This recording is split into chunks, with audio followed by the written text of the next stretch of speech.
Cheers. Cheers. All right, so what beer is this again? So that's our Laurel Lee Dortmunder Export Lager. It is, Wow. yeah, it's a German lager, Yeah. obviously.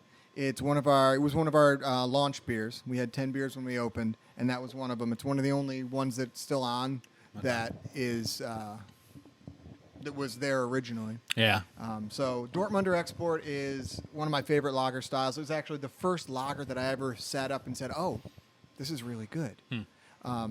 From Great Lakes, their Dortmunder Gold is wonderful, and so I wanted to kind of do something similar to that. It's not like an American Pilsner. Yeah. You know, it's got some body to it. Yeah. You get like grain up front, and then it finishes a little sweet.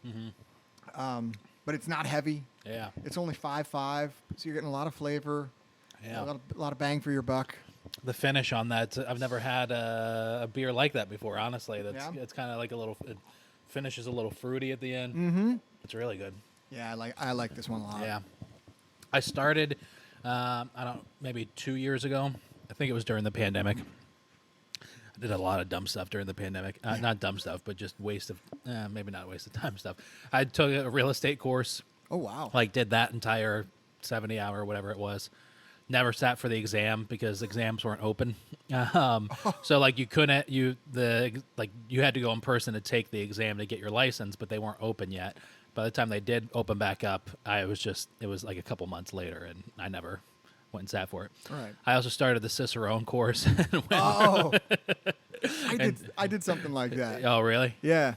Actually, it was before we opened this. Okay.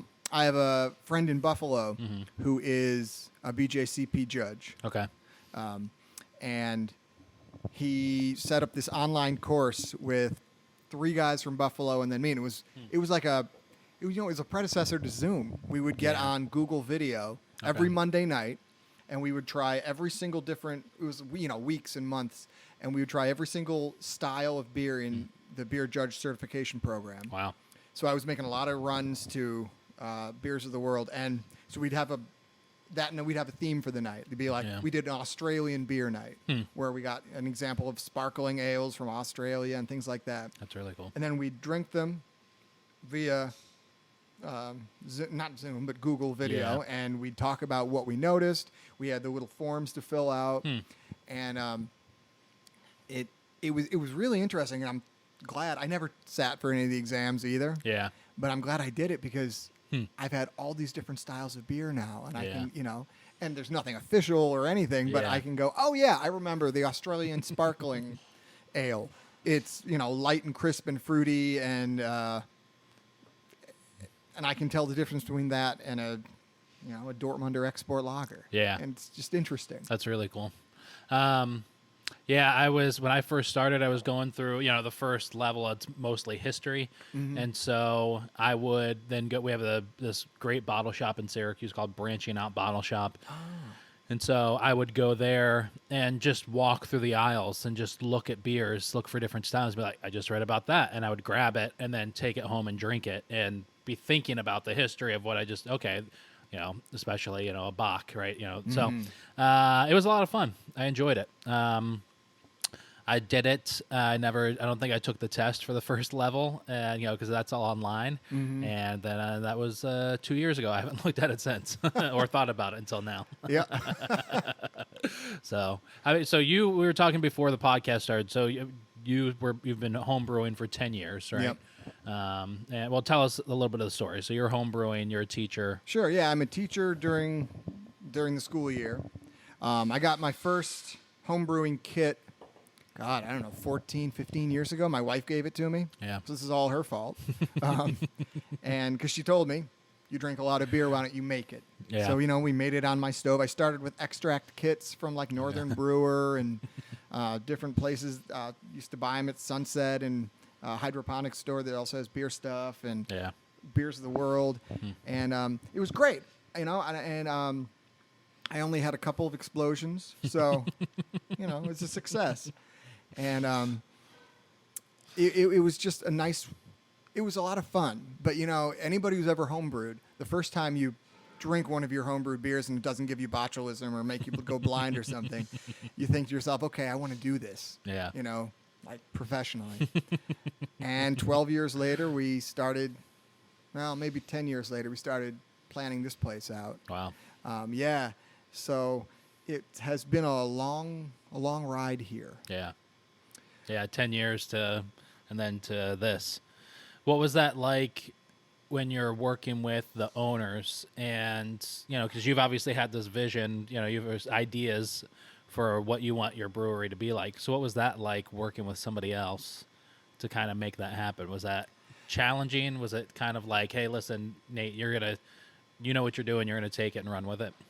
There's always been a lot of, you are the beer expert here. Mm-hmm. So, you know, we trust you to make the beer.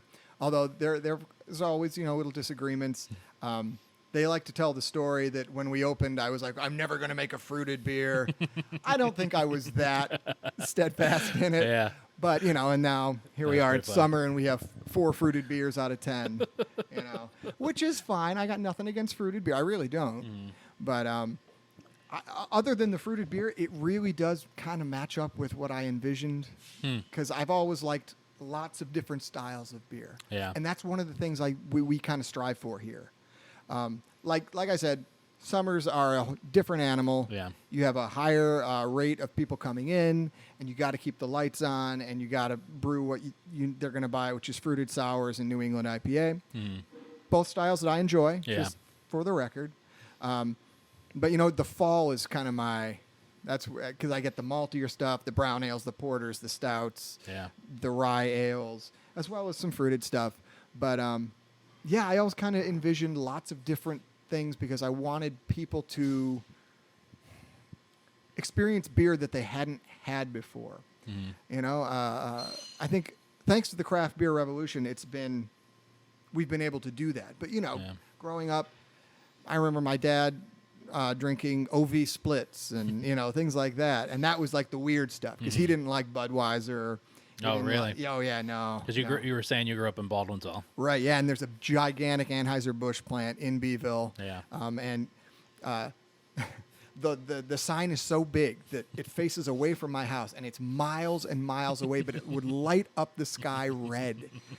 Oh, it was awful. Yeah, it's a huge facility out It's there. enormous, yes. And it brings a lot of money in, that's great. Yeah. But that's the only nice thing I can say about AB InBev. You were saying how big the beer community is here in Rochester. Yeah, the Rochester beer scene has just exploded over the last decade. I mean, we're the only ones in Irondequoit, but Okay. Webster has 2 or 3. Yeah. I mean, the city's got 6, 7, 8. I don't even know. They Okay. keep popping up, which is wonderful. Yeah. We have a very vibrant, very kind beer scene. We just had the Flower City Brewers Fest 2 weeks ago, the 19th. Yeah. So whatever, 10 days, and it's great, and it's held by one of the classic Rochester breweries, Rohrbach. It's right in their backyard, and there's just this wonderful sense of community. I'm on a 585 Brewers, you know, mailing list that you know we'll send out emails. Hey, does anybody have 50 extra pounds of That's cool. Pilsner? You know, we're a little short. We need it. Or anybody have this yeast? We're out. Yeah. And I've contacted several breweries when we were low on yeast, and they'll send them over, and we'll send a check back. And That's cool. yeah, and it's a wonderful community, and man, there's some good beer here. Yeah. There's some really good breweries. I don't want to start naming ones, mostly because I think I'd forget some, Right. because we have so many. But man, the scene here is great. The beer here is great, and the people here are great. Yeah. I've always found that brewers say the same things in Syracuse. They don't look at each other necessarily as competitors. They've always pretty much said we're not, they're not going after, you know, Anheuser-Busch and, you know, Miller, but Right. they're hoping that they can just pull from that share, not pull from each other. And they're always doing collabs with each other and making Yep. beers together. So I've never met a brewer in Syracuse that's ever said, man, I really hate that other craft one down the street. Right. At least not publicly. Right, of course. And I've always found that pretty interesting about the, you know, beer world, because I definitely know restaurant owners who get along, and especially in downtown Syracuse. But you do notice more competition, I think, mindset in restaurants than you do in the beer community. That's the vibe I've gotten. This is a different industry. Yeah. I think it has to do with the fact that, our IPAs here are different than the IPAs at Swiftwater. They're different than the IPAs at Knucklehead and K2, and Yeah. and Three Heads. You can brew an IPA with the same hops, the same base ingredients, and it's going to be different. And so if somebody wants a certain beer, they're going to go there, and then they can come here and get a completely different style beer and enjoy it, and then they can go somewhere else and get a different one. And I think we all, for the most part, enjoy each other's beer too, because we're fans of beer. Yeah. And that's why the Flower City thing is so nice. There were 60 plus breweries from all over the state and the country. We had like Single Cut, and we had Southern Tier was up here, big ones. Yeah.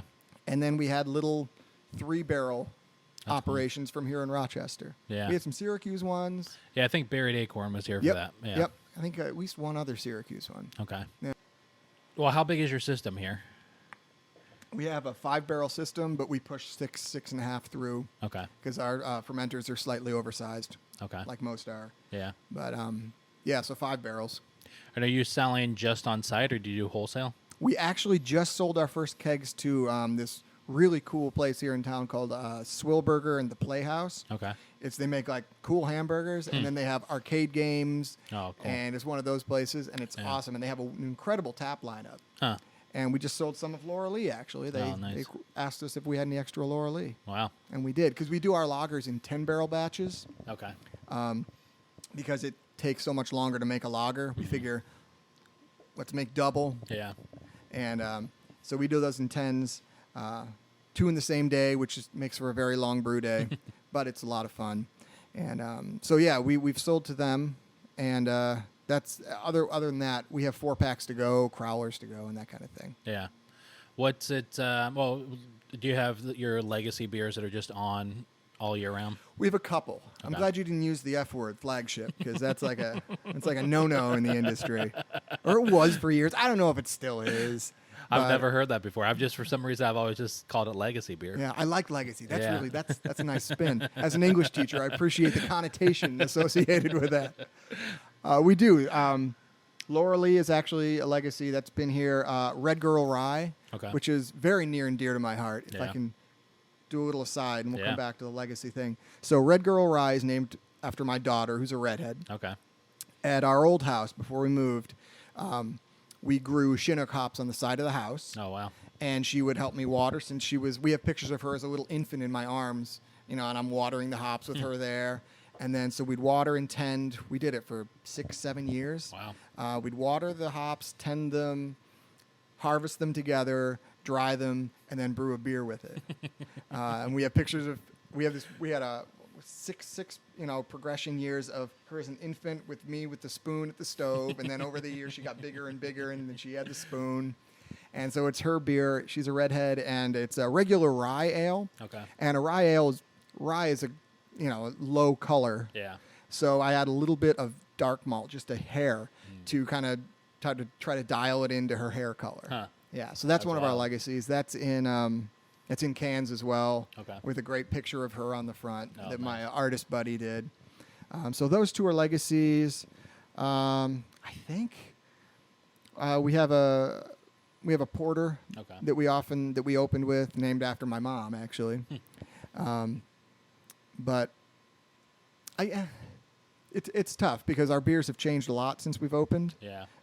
Most breweries, I think we've dialed it in and figured them out a lot more. But those three, the porter, the lager, and Red Girl, we kind of nailed from the start, I think. Okay. So those have pretty much remained unchanged. Yeah, I've thought about that a lot in the past, especially when it comes to making beer, and that is how it evolves for somebody who just starts out in the industry to 5, 10, 15, however many years down the road. I mean, I can tell you, looking at our first podcast that I've done versus now episode 135, it's completely different. Yeah. It's way better. It sounds better. It looks better. And I've thought about that in making beer. And I've just thought of like as a not so much as you the person making the beer and how you progress and get better at things and more efficient, but I've thought about it as like the drinker.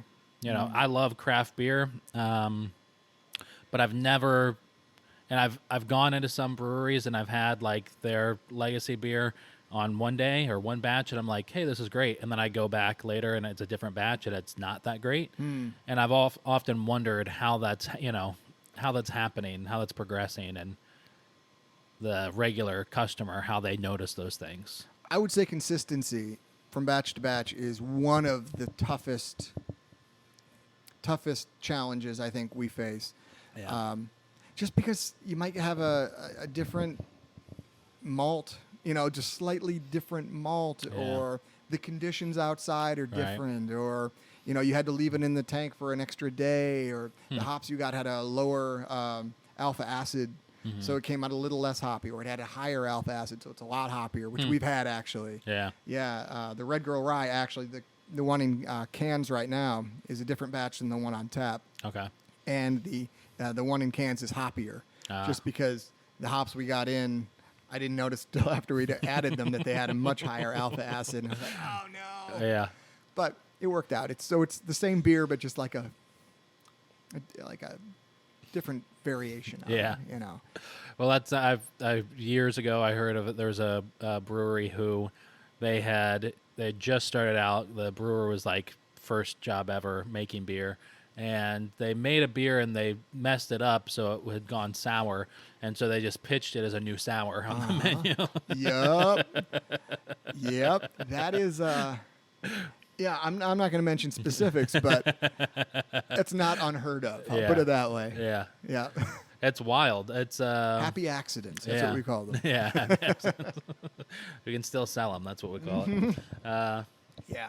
So, I mean, talk to me about the beer scene in Rochester. Do you notice? I mean, obviously, Rochester is twice as big as Syracuse, I think. So, do you notice that there's a lot of like true craft enthusiast customers that you get, or is it just more people that are just here to drink? We have an interesting clientele here, and it's a clientele I'm incredibly grateful for. So we're the only brewery in Irondequoit, Okay.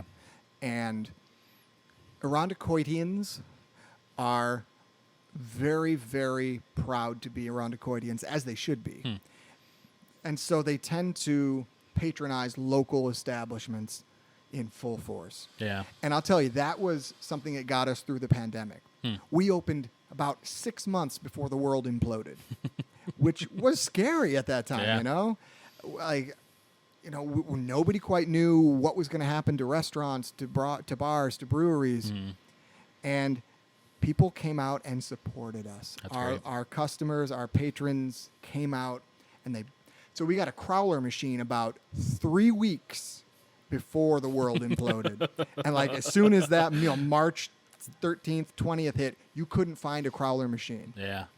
We got ours in mid to late February. And you had the cans for it? And we had the cans for it. Wow. And that saved us. So yeah, at one point we were doing only food and beer to go because Yeah. a really good kitchen, which is nice too. Oh, cool. But we were doing beers, crowlers to go, and people could curbside pickup, and people were really, really good about that. Once, twice a week they'd get food and beer to go. Yeah. And Bobby, the other brewer you met, Yeah. he and I, a couple times a week for our Mug Club members, would deliver beer. Nice. They could call in and order crowlers, 4-packs, and he and I would jump in our cars and just drive all over Irondequoit, Rochester, anywhere. Yeah. And so our clientele here are really wonderful people, very loyal, very passionate, and that's huge. And they're very local. That's cool. We also we do have some beer nerds that come in, which is great too. Yeah. But I would say it's like a 70-30, Okay. local, the regulars, Yeah. and then the beer nerds. Yeah. Are you, as a brewer, do you ever think about how to turn the average drinker into more of an enthusiast, or are you just... That's my goal. That's your goal? And Okay. and it's hard. Yeah. Because people get stuck in their ways as drinkers. And I think that's one of the biggest challenges right now to the craft beer industry is we have people who come in and are like, all right, Never been here. What's your New England IPA? Hmm. I'm like, well, we have that one and that one. Okay, I'll take one of each. Here's my thing about New England IPA. Keeping in mind that I like New England IPA a lot. Yeah. I don't drink it a ton anymore. Yeah. Because I drank it a lot for a while. But here's my thing.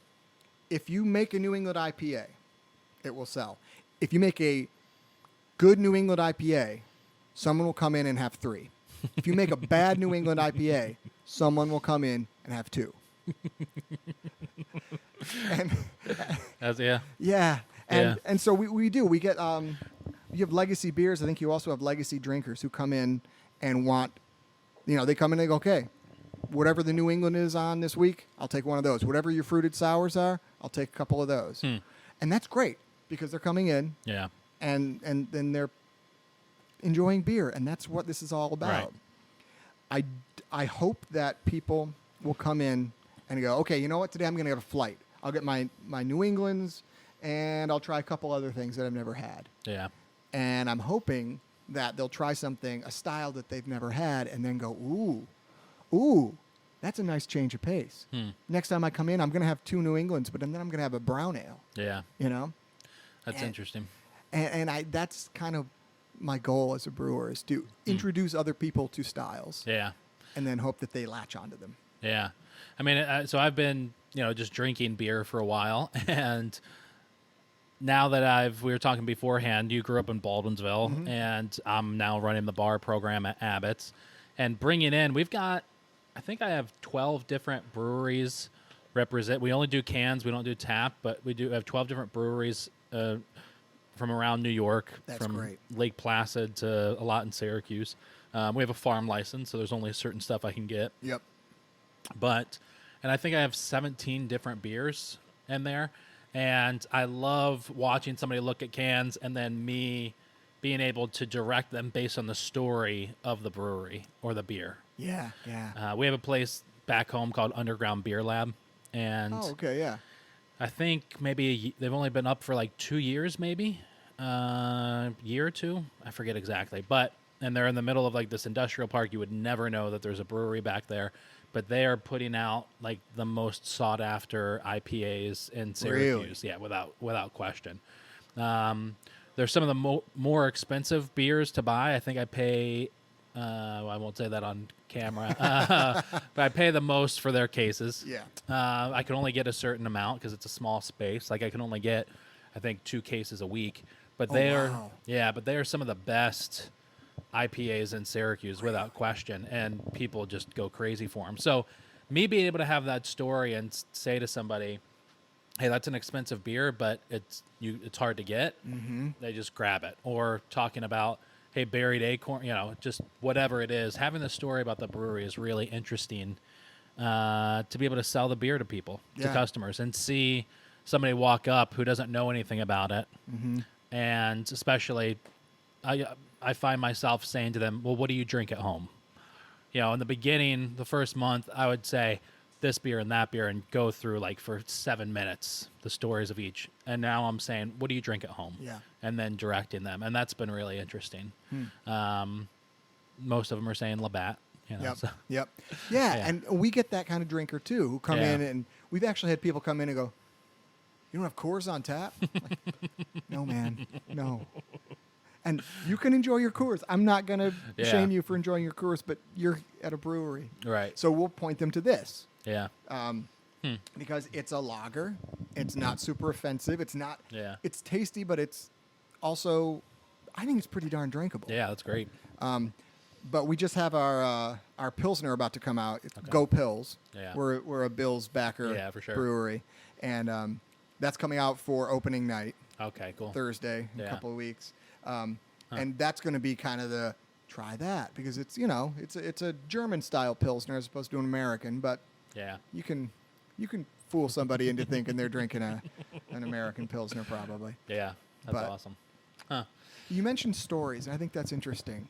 As an English teacher, obviously, I love stories, but I think people like stories too, just in general. And I think it's nice to be able to tell a brewery story and a beer story. And so many of our beers have good stories behind them, and I like to tell customers, like the one I told you about my daughter and my mom's beer, and I think people like that about breweries. You know, it's a small part of what they like about breweries. Yeah. But the fact that you can go and talk to somebody who made the beer, or even a server who knows the story of the beer, Yeah. it just kind of gives it another element or another level of warmth and comfort, I think. Yeah.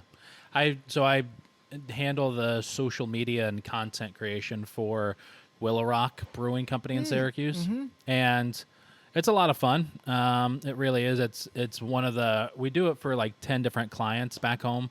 And most of them are restaurants, but they're probably one of the only accounts that I have where I can say I know exactly kind of the personality and how to portray the personality through their social media. So we do a lot of stupid videos. We did one where one of the owners, it's two owners and two brewers. So one of them's Kevin, the other one's Rockney. And we did one where Kevin it was like a Home Alone spoof. So Rockney and Robbie, the other two guys there, went down to the Brewers Convention in Albany and left Kevin there because he sat at the bar the night before and drank so much that he passed out and fell asleep at the bar and woke up late. So it was just a whole Kevin's Home Alone spoof. And now we just do little dumb short videos all the time. But when I first started with them, I was thinking to myself from like a wholesale, I would DM other restaurants from their account and I would say, hey, we'd love to get Willow Rock on tap there or get cans. And they would always come out and do a tasting. And, that's obviously challenging, especially when you're the person that's making the beer, canning it, usually staffing it in a small spot, then to go out and do, tastings for everybody. So we just started putting out these videos going through beer by beer and kind of telling that story. And that was the most interesting thing to me, was hearing, okay, this is how they came up with this beer and, we're going to use this hop, we're going to, put this label. It was really interesting to hear those stories behind each beer that they had. It gives it a personal connection. Yeah. Just another way to connect with another human being. Yeah. And I think that's part of what beer is about. It's about sitting down with someone, sharing a drink, and kind of it's just another way to connect with people. And I think most people want that. Yeah. So what would you say to someone who's listening who's home brewing? Their wife bought them a homebrew kit for Christmas, and they're 3 years in. What's some advice or warnings that you might give them? Advice would be enjoy and brew whatever you want to brew. Okay. And upgrade your equipment if you can. Yeah. You don't have to do it all at once. You don't have to go buy a Blickman, or you don't have to do anything fancy right away, but little by little, piece by piece, every little equipment improvement you can make will make your beer better. That makes a big difference. I think it does. You could do a bare bones setup and make good beer. You could. You absolutely could. But equipment improvements just make it a little easier. Yeah. I would also say brew what you like, but brew something you haven't ever had before. Okay. And give that a shot and see what happens. Yeah. I know it reminds me of, there's a couple coffee roasters back in Syracuse who Peaks Coffee is one of them. One of the better coffee roasters in Syracuse. And they started with a popcorn, air popper. And that's how they started roasting coffee. No way. Yeah. That's wild. You can do it with a cast iron skillet if you wanted to, but air poppers work, and obviously not as well as if you're on a professional machine. Right. But then I know brewing beer is completely different from photography, but there's a photographer in Syracuse, one of the best photographers in Syracuse, and she uses the most basic camera and lens imaginable, versus that's like maybe $1,000 versus my $7,000 setup, and I am nowhere near as talented as she is. And she has far worse equipment. Jess, if you're watching, which I know you're not, but I've said it before, you're the best. So that's pretty interesting to hear, upgrade the equipment if you can. Yeah, again, I don't want to stress, Right. equipment over know-how and equipment over passion. Yeah. But it just makes things easier. Yeah. Brewing on this, it was a challenge getting to understand how all this worked, as opposed to, converted cooler and a giant pot on my stove and a big spoon. Yeah. But man, for example, temperature control. All of Yeah. our tanks are glycol. Yeah. Oh my God.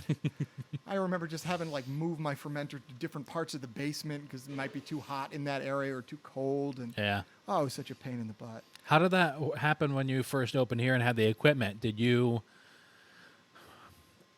I opened a restaurant in April, and I've got partners, and we exist inside of another restaurant. So I'm very, very fortunate, and everything was in place.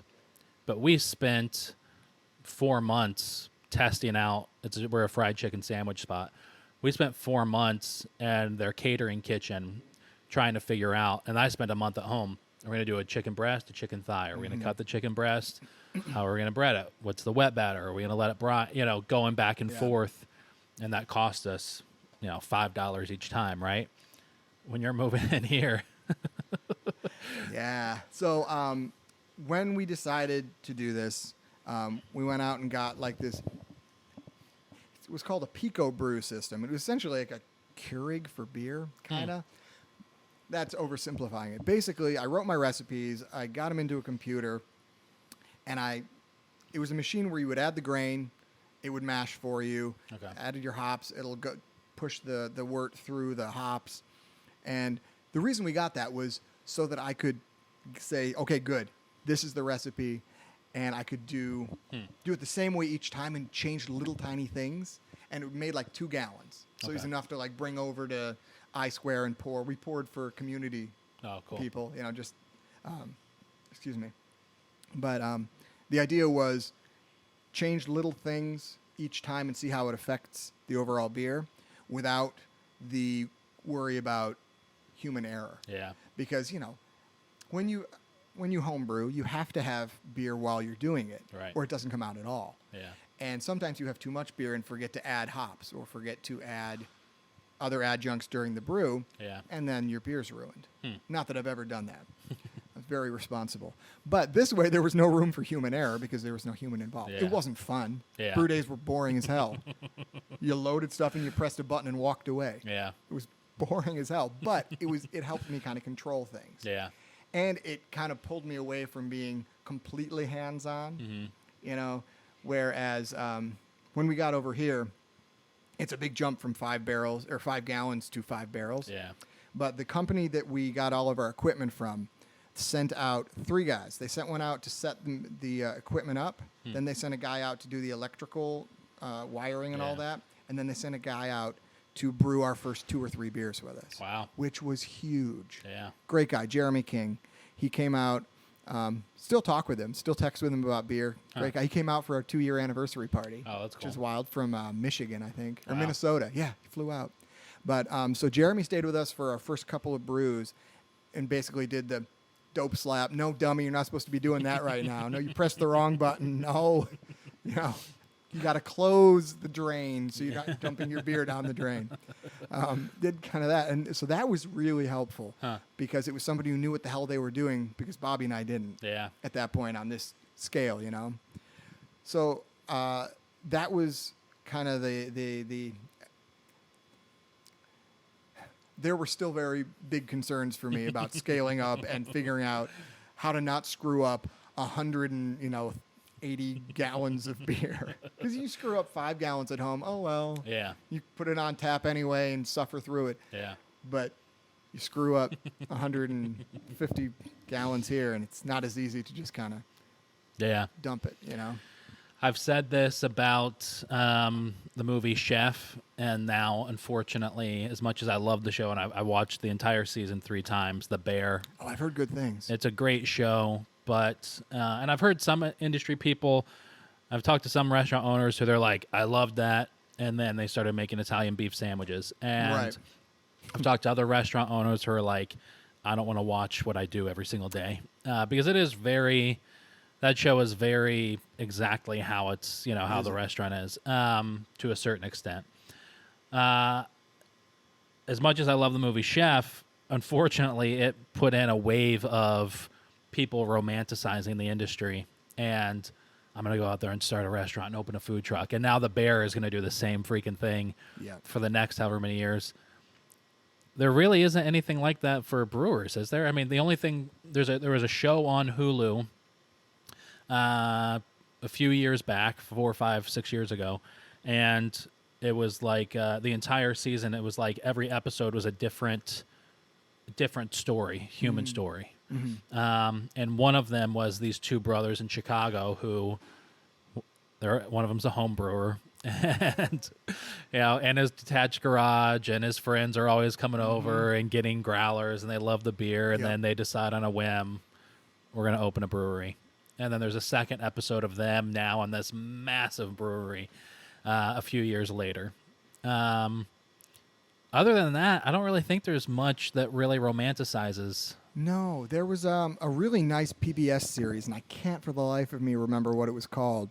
But it was something about New York beer, and they went all over the state and went to different breweries and talked to the brewers and did that, did their stories. They did one up here, I think at Three Heads. Okay. They did a couple of Rochester or Western New York ones. Okay. And that was really nice. They did a nice job with that. But no, there really isn't much about it, which is funny now that you think about it, because it's such a big part of American culture at this point. It really is.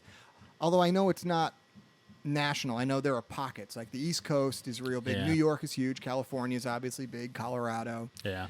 Pennsylvania has a ton of breweries. Do they? Oh, yeah. Huh.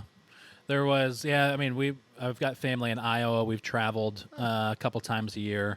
And with the exception of there was one bar we went to in the airport that only served local products. So they only had local beers on tap, but they had like 12 taps, but it was only 2 breweries because there just weren't that many in that area. Moline, was that the airport? No, so we flew into Des Moines. I don't know what the name of that airport is, but I don't either. My parents are both from Iowa. Oh, really? Yeah, so I know it pretty well. Okay, my in-laws are originally from there, so they're in massive farmers. That whole side of the family, they're in Baxter. Okay. Yep. And so we were there last September, and then we were just there again, I think in the spring for a wedding, but we were in, I forget the city we went to, close to like an hour and a half away from Baxter. But Iowa's a different sort of place. It is a very different place. I love Iowa. I really do. Yeah. But I think that's an interesting thing to acknowledge, is that we're kind of right now on the East Coast, or at least Northeast, we're in one of the breadbaskets for breweries. Yeah. This is one of the high intensity zones. Yeah. And it's not like that all over. No. And so I think we have a little bit of a distorted view of the industry. Yeah, for sure. I mean, my Iowa relatives drink Bud. Yeah. Oh, that's surprising. So mine only drink Busch. Oh, okay. You will not find them with a Bud Light anywhere in that. My father-in-law, they live in Boonville, New York, which is just at the base of the Adirondacks. They all drink Bud Light, but if you're in Iowa, it's Busch. Yeah. Well, I should clarify to any of my relatives who are listening or watching, who don't drink. I got uncles and cousins who drink Guinness. We're an Irish family, so we drink a lot of Guinness. Yeah. And they also drink IBC. My dad's actually doing a road trip out to visit his brother and sister, and he was up here last weekend loading up on Irondequoit Beer Company beer. Nice. Oh, yeah. He's our brand ambassador for the Midwest. That's great. But it is a very different world out there in terms of craft beer. Oh, yeah, for sure. And, I mean, Against the Grain is out there. I know they have some nice stuff. But it's I think sometimes we kind of overblow it as brewers in the area. We're prone, I think as an industry, we're prone to exaggeration and passion. Right. So I would just want to, one of the last things I want to ask you is, what's your all's plan or thoughts for distribution? I know you said you just started kind of selling your first kegs. Is that something that there's like a 10-year plan to start, massive distribution, or no? No, I don't think so.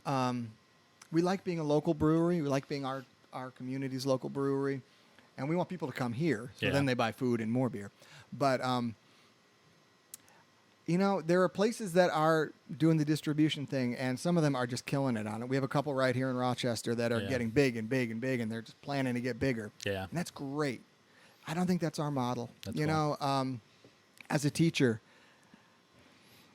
You know, it's tough. It's wonderful. I have our other brewer, Bobby, is great. I trust him implicitly. He does a great job. So during the school year, we brew probably twice a week. Okay. And I come over after school. I get here about 4 o'clock, and we leave midnight. Wow. Yeah. And then he'll brew again by himself later in the week, usually Thursday, and I'll come over after school for a few hours to help him wrap things up. Yeah. Because he can start earlier on those days. Yeah. Because I don't have to be here, but he's Right. kind and was like, yeah, I know you want to brew, so come over. We'll stay all night. We get pizza and watch football. That's cool. Or I guess not football on Tuesdays, but we used to brew Monday, so we used Yeah. to watch Monday Night There you Football. go. But anyway, and so with my schedule being what it is, and having a 5-barrel system, you Yeah. know, it's tough to keep up with the demand here. Yeah. At times we're brewing 2 or 3 times a week to try and just keep up with the demand, you know, early summer especially. Really? This past summer, the early summer, it was post-pandemic. Well, Yeah. Right. hopefully post-pandemic. Yeah.